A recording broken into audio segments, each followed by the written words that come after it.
What insect-borne diseases will the United States have to deal with as climate change continues? I didn't hear that.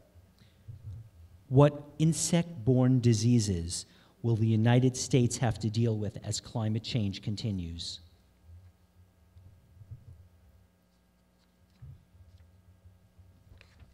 I can't list them for you, but I can tell you that the things that are further south currently will be moving north. All kinds of agricultural pests, tree diseases, human diseases, they're all going to be moving north. So look forward to Zika and some of those other goodies coming up here. And various tree parasites. There's a very nice book called Experimenting with a Small Planet by William Hayes, who lives in Colorado. And it's a kind of compendium of all the things that are happening, explained in a very a nice way. And he ends up with saying, well, we need a terrible disease because exponential growth on a finite planet can't continue forever, and the quickest way in the end that growth is going to be stopped is a very, very serious epidemic, which will, like the Great Plague or the Black Death, something that will come in start out somewhere in Africa, and unlike other ones that have been contained, won't be contained, and that would, at some stage, is likely to be what would happen and would then be the final control over this kind of endless exponential growth of everything. So that would be probably an insect-borne disease. Yeah, we have a lot. We've already seen a lot, and we probably have a lot more to look forward to. You know, we've seen dengue fever moving north and West Nile virus. Some of the old usual suspects that have been apparently under control for a while. You know, typhoid fever, yellow fever, malaria, which at one time was actually very common in Dixieland and throughout the Ohio Valley and the Mississippi Valley. But they're coming back strong, and they're coming back strong at a time when we're beginning to have pretty severe problems with antibiotic potency. So not only do we we can look forward to the spread of new diseases and old friends diseases, but we're going to have a lot more trouble treating them. And as, of course, this will happen at the same time that our gigantic, overblown, outscaled experiment in racketeering, known as the healthcare industry, begins to dissolve. And it's going to be a lot harder to manage this on the clinic level than, than maybe before. We also have some newcomers on the scene. We have Ebola and Marburg, which coming out of the heart of Africa, and we're seeing larger and larger epidemics of Ebola. And the story with AIDS is a little hard to fix in relation to climate change. I mean, I think there's reason to believe that it was present in at least the 1940s. I think I even read that the frozen man that they found in the glacier in Switzerland, whose nickname is Ötzi, you know, he was like a 5,000-year-old Neolithic or Paleolithic, I'm not even sure, character who was preserved in this glacier, that he actually had signs of many modern diseases in his system, including Lyme disease. So, and Lyme disease, where I come from, is now, up in the upper Hudson Valley, is an unbelievable plague. It's hard not to run into people in your social circle who have had terrible problems with it, and many of them are disabled. And but from the policy level, we can't even We can't even change the medical standards of practice and protocols for the treatment of AIDS to make it a treatable disease in the Hudson Valley in America. So if we're not able to do that, to arrive at some rational idea of what actually a useful treatment would be other than, 3 weeks of doxycycline, then, how are we going to solve these problems? How has species extinction changed in the last 50 years, and what is projected to happen over the next 25 to 50 years? How has species extinction, extinction of animals and insects and different species other than humans, changed in the last 50 years, and what is projected to happen over the next 25 to 50 years? Before people were around, there were 5 great extinctions that went in the history of life on this planet. One of them you may have read about, the asteroid meteor thing that fell in the Yucatan area into the water and caused a major climate change because of all the stuff that went into the atmosphere, and that was considered responsible for the demise of the dinosaurs. So that's many different species of dinosaurs went extinct within, not the next year, but within thousands of years after that because of the effects of that. And there were other caused by natural things. We are now in what many people consider the age of the 6th extinction. And there was a book written called The Sixth Extinction, and I can't remember her name who wrote it, if somebody can remind me. I'm drawing a blank on Elizabeth Colbert, thank you. An excellent book in which she documents what is going on now, and this one, unlike the 5 earlier ones, this is not being caused by natural changes, it's being caused by what humans are doing to the planet. And it's happening now, and it will be getting worse as things go on, unless people acknowledge it and take major steps to try to reverse it. There's another feature of the current extinction that's particularly worrisome. Previous extinctions have taken a tremendous toll on various forms of animal life. The current extinction seems to be taking a much greater toll on plant life, plant species diversity, than some of the previous extinctions have. And given the importance of plants as a foundation for life on Earth with regard to ecological processes and as well as medicinal products and agricultural products, the loss of plant diversity is in some ways of very particular concern. Losing dinosaurs sort of breaks the heart of 10-year-olds, understandably, but losing plant diversity, particularly in the tropics, is something that is a legacy that we're going to have to live or die with for many centuries to come.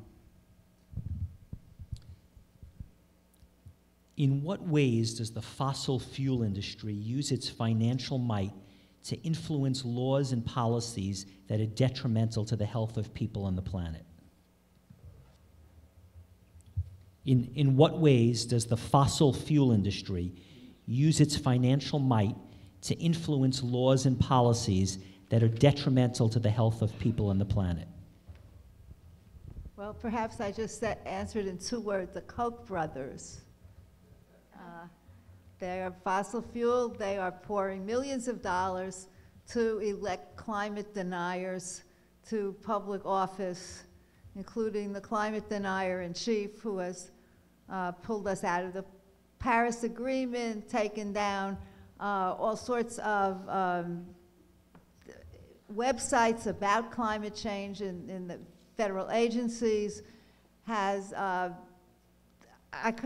I can't remember all of it, but there are many dozens of things, policies, not necessarily laws, but regulations that have been done away with or just not enforced, dealing with thinking of the government taking climate into consideration when making policies. They are done an incredibly efficient in the past year of undoing environmental protections in this country, particularly with regard to climate, but also with regard to other things.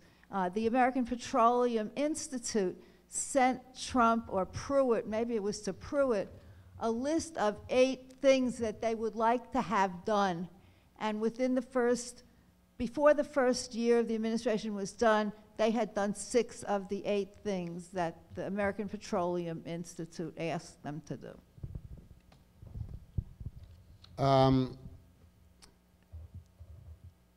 You know, the oil industry really operates as the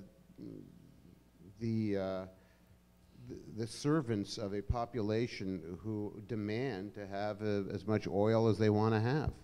So, you know, I'm not sure that it makes a whole lot of sense to demonize the industry.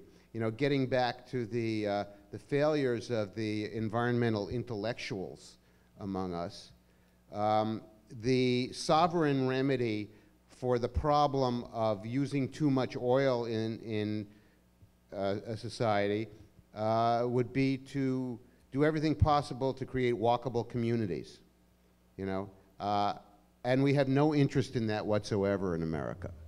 You know, you know, the thing that is so interesting is, you know, you see people from Minnesota going on vacation to France and Italy, and they have a wonderful time in these fantastic walkable towns. You know, you don't have to get into a car for 11 days, and you're walking everywhere, and it's fabulous. And then they go back to Mankato, and they do every damn thing possible to destroy their towns. You know, they widen Main Street to be a 6-laner. You know, they knock down all the street trees because they're impediments to motoring. You know, this is the behavior of the people in our culture. So, you know, we could get our heads screwed on straighter about that. The interesting thing to me about the Amory Lovins paradox of the Rocky Mountain Institute and their stupid hypercar is that they didn't have any interest at all in walkable communities. You know, and I know for a fact because I was on the scene at the Aspen Institute when you know, some of my new urbanist colleagues were trying to debate with Amory Lovins, you know, and say, you know, why can't you get interested in walkable communities and better urban design and recreating a landscape that actually has a distinction between the town and the country? So, you know, we're not living in this suburban clusterfuck. And he wasn't interested in the least, you know, and neither was his organization, his institution. So, you know, there's a great institutional lack of regard from the good guys, the guys who are supposed to be the good guys. And I think that's a tragic situation for us, and it needs to be recognized. Can I just disagree with you that there's no interest in walkable cities? We live in New York City, and we now have bike paths along many streets and avenues where they didn't exist before. We have, when Bloomberg was mayor, cars are now not allowed anywhere around the Times Square area. And the High Line, right, there's all sorts of walkable things going on in New York City, which is, you know, about as much of a city as, I mean, it's the biggest city in the country. But notice it didn't come from the environmental community, it came from, you know, Mr. Bloomberg. Mr. Bloomberg works with the environmental community, and there are similar things going on in New England. Our son is involved as a transportation planner with work in Rhode Island and Connecticut towns, making bike paths and walking areas. So things are happening. Nowhere near fast enough, but you shouldn't make such an extreme statement that there's no interest, because there is interest. It's just not happening fast. Well, I'd also suggest that I would agree that we ought not to demonize corporations, because I don't think corporations are immoral. I think they're amoral. Corporations have one function. We created them. Their one function is to return profits to their shareholders. Their only duty is fiduciary, and so it's the responsibility of a corporation to do what we made it to do, which is to make money. It's the responsibility of government to regulate the corporations. But now we're in this situation in which the corporations are gaining greater and greater control over the democratic process. And they do that in basically through political campaign donations. $18 billion a year from the fossil fuel industry into American political campaigns. $150 million a year just in Washington lobbying. That's more money from the fossil fuel companies in lobbying in Washington, D.C. Not more, almost more money than Wall Street and the defense industry put together. And so I think it's actually the collusion of corporate interests and the democratic system that really is the frightening part to me. The regulators are now in bed with the regulated, and if that's going to happen, then what we're going to see are these two changes.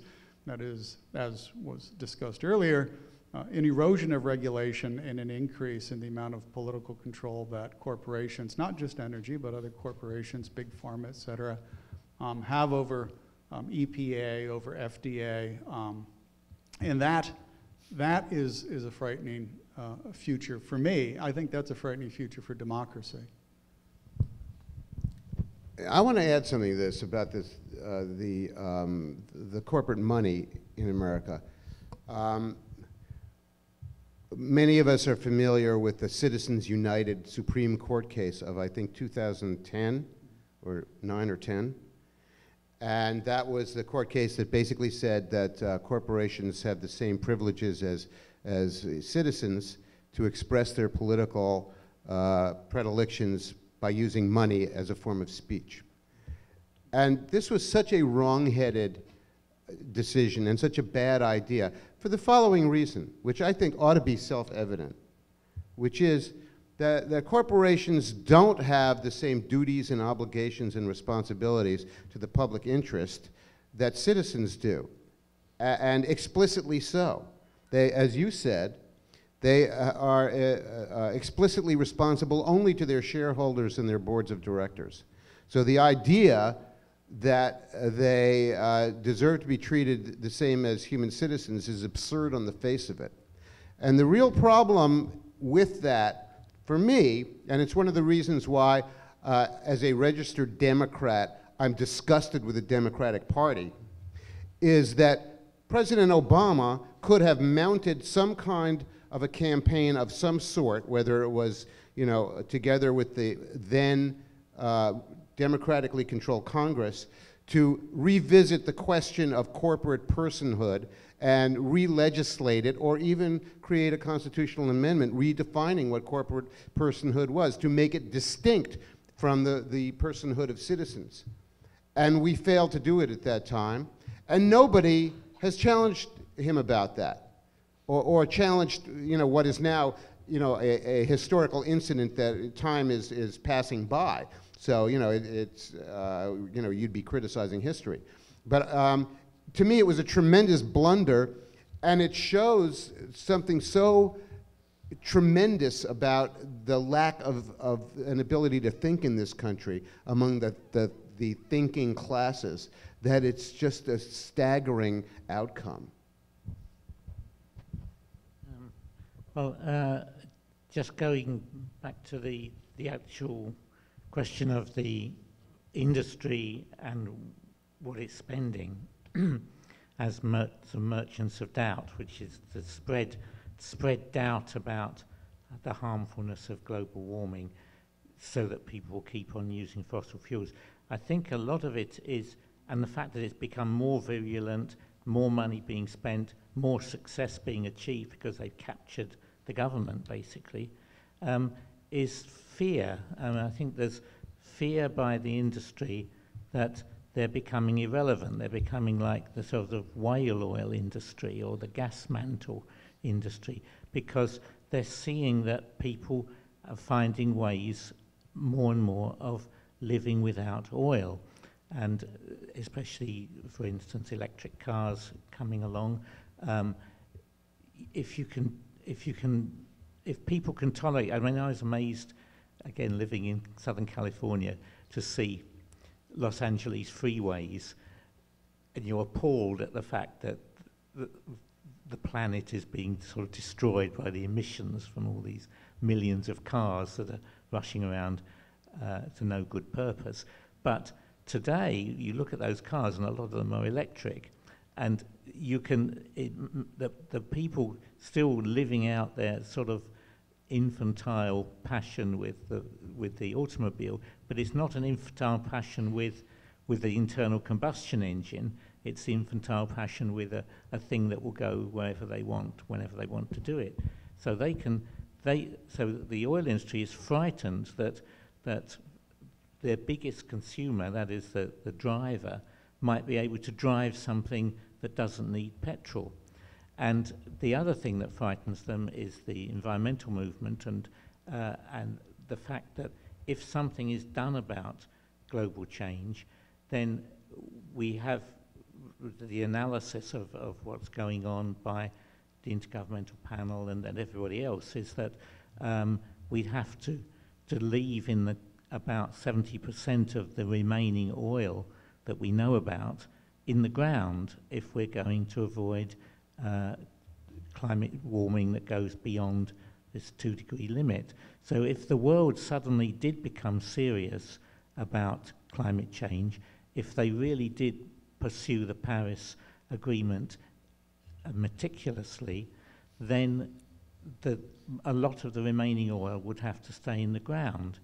And all that oil has been discovered, and it's in the reserves of Shell and ExxonMobil.